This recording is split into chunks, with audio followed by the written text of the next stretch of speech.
Welcome head coach Jeremy Pruitt's Monday press conference. Coach, to start us off with a quick opening statement, please raise your hands for questions. You know, when you look at Florida this week, first of all, there's a lot of familiarity with the coaching staff there. I've coached against Dan for a long time and very familiar with Todd Grantham. Christian Robinson was a GA for us at Georgia. You look at them, they're very well coached. Start with offensively. They are replacing some guys up front offensively, but they're doing a really nice job. Lost their quarterback probably this past week, but the backup come in there and done a really fine job, and probably be expected. A guy that's been in the program for a while there, a lot of maturity.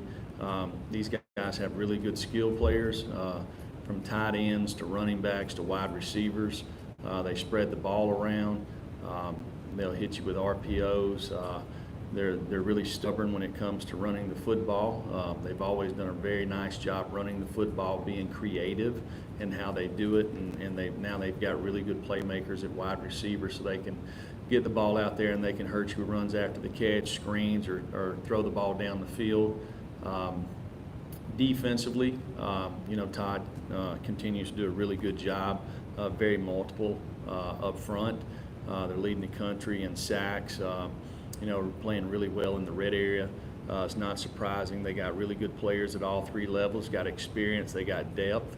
And then we look at them in the kicking game. Freddie Swain is a kick returner. Probably got with their punter and field goal kicker and kickoff guy. Probably as good a combination as anybody in the conference. Got really good speed to play on teams. We will definitely have our hands full. With that, I'll take any questions. Steve, David, Blake. Just waiting able to see how are they different without tracks with the quarterback we're able to see on film, and are you comfortable with them maybe using two quarterbacks? I mean, they ran their offense. Same plays, nothing different. Might even executed better, Obviously, they scored more points there in a short period of time, but as a guy that competed for the quarterback job, very talented, and has experience. David, then Blake. What went to start Ken on Saturday and proceed with that situation? Well, we're just playing the guys who practice the best week in and week out. So, Kenneth practiced really good last week, and whoever who practices the best this week will play this week. Blake. Jeremy, will Bryce travel to Gainesville for that game, and then also just what can you guys do on offense maybe to neutralize some of their pass rushers? Well, first thing is we need to be able to run the football. If you can run the football and stay out of stay ahead of the sticks a little bit, so they can't pin their ears back and go. So we got to be able to run the football. We got to be creative, probably with different things and protections. Whether we're chipping or leaving the back end or something like that. And we've got to be efficient offensively. Got to get the ball out of our hand, know where we're going with the ball, and spread it around. Bryce travel. I've not decided that. Austin.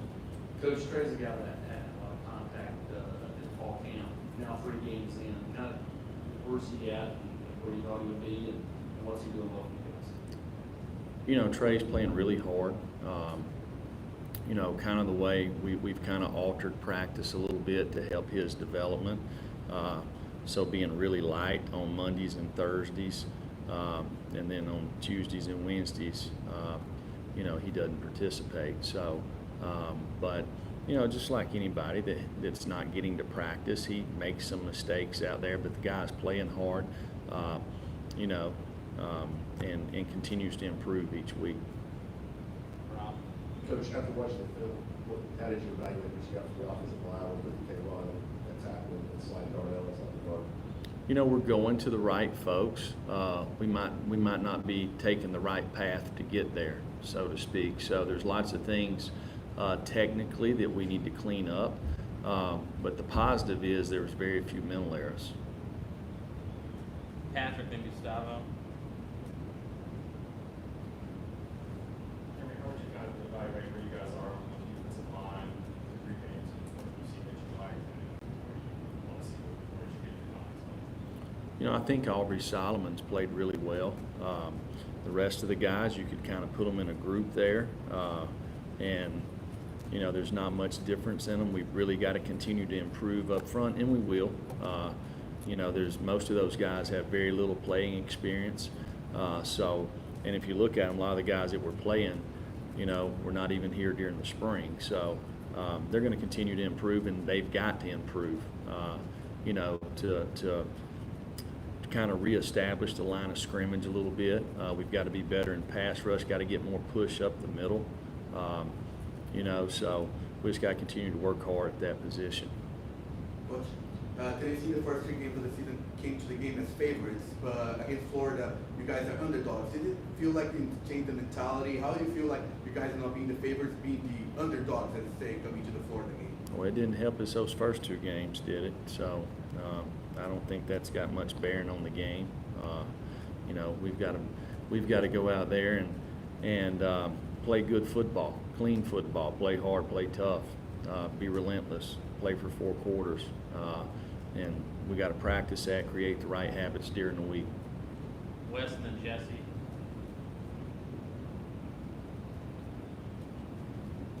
How would you evaluate the way Daryl Taylor's played to this point in the season, and how important will it be to get some more guys emerging on the other side, kind of as a bookend to maybe take some pressure and double teams and chips away from him? Yeah, I think Daryl can play better. You know, unfortunately, he had a little bit of an injury during fall camp that really has been going on since July, so he had a lot of he didn't get to practice as much as we would have liked to have practiced him, but he's getting healthier and healthier. So, you know, he's a guy that can be a really good player, and he needs to do that all the time. You know, so he's improved every game, and I expect him to continue to do that. Jesse, then Marshall. Jeremy, for a guy who didn't start in high school and you have very little game tape on for Caltrans, do you go into a game like this just preparing as if Felipe was the quarterback? Is that how you kind of have to take with just minimal film on the guy who will actually be back there? Well, I think last year, at one time for them, it was close enough that there was a quarterback battle, you know, talking about who's going to be the starter, even into the season. So this guy's plenty capable. Saw it other night. You know, very efficient in what they did. They didn't really change much of who they are. The guy's plenty capable. He's a big, strong guy that's got a good arm, and he's physical in the run game. Marshall. Jeremy, with Tennessee playing 17 freshmen so far for these first 3 games, going on the road now for the first time and in the SEC play, what would be the message for those guys, you know, playing on the road and playing against the league play for the first time? Well, it's about execution, knowing what to do, how to do it, and why it's important to do it that way, getting prepared throughout the week. You create the right habits during the week, and, you know, our guys are, to me, it's fun going on the road.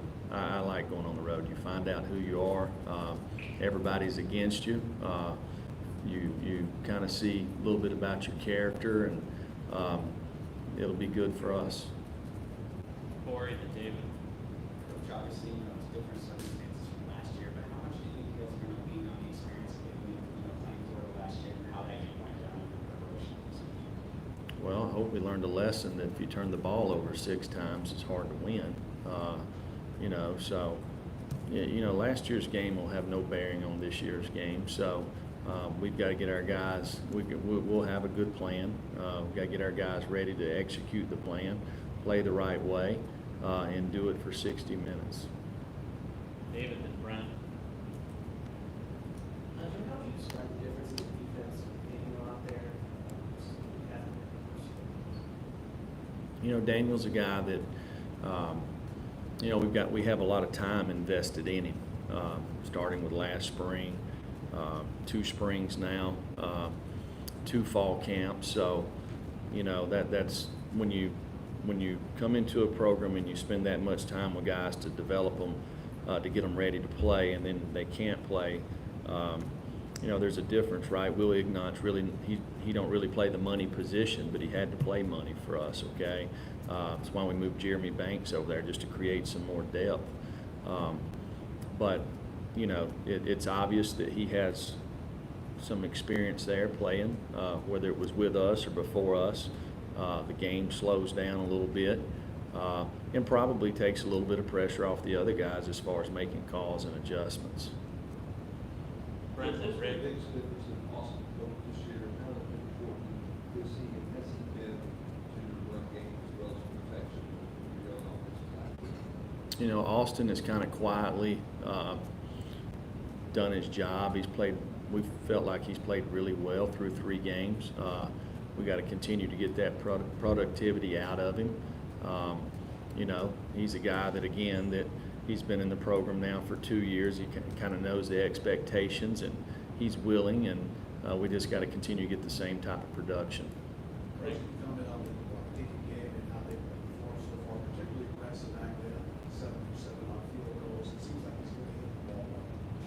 You know, Brent's done a nice job in field goals. I said it, you know, Riley Snapping and Joe Holden, those 3 together have done a really nice job.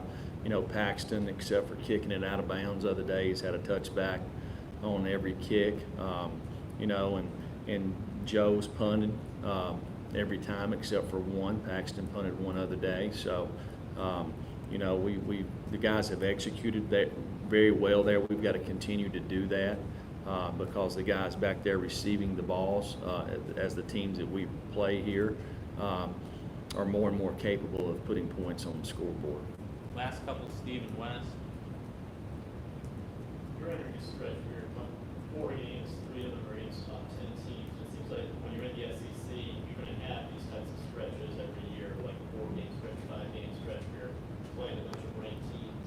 Your experience, how are you able to kind of deal with that when you're going through that week-to-week grind? What's kind of the secret to being effective and not wearing down when you're going through the season? And you just worry about the team that you play. You're not playing all 4 of them at one time. We're playing Florida this week. We'll focus on Florida, and then whoever's after that. Wes, final question. I know football can be kind of a copycat game, and a lot of people kind of try to do the same stuff that Dan and those guys do on offense. I mean, is there anything that kind of makes what they do different over the years? Has it just been the execution of the players, maybe some talent they've had, or are there wrinkles kind of in what they do with that package? You're talking about when they were at Mississippi State Yes. compared to now? I think Dan just, he does what all good football coaches do. He figures out what he's got. He's done it a little bit differently over the last 10 years, each year, you know. So, you know, and to me, that's what a good football coach does. He figures out who his playmakers are, what's the best part of his offensive team, and he focuses on that. And, you know, they continue to do that. Thank you, Coach.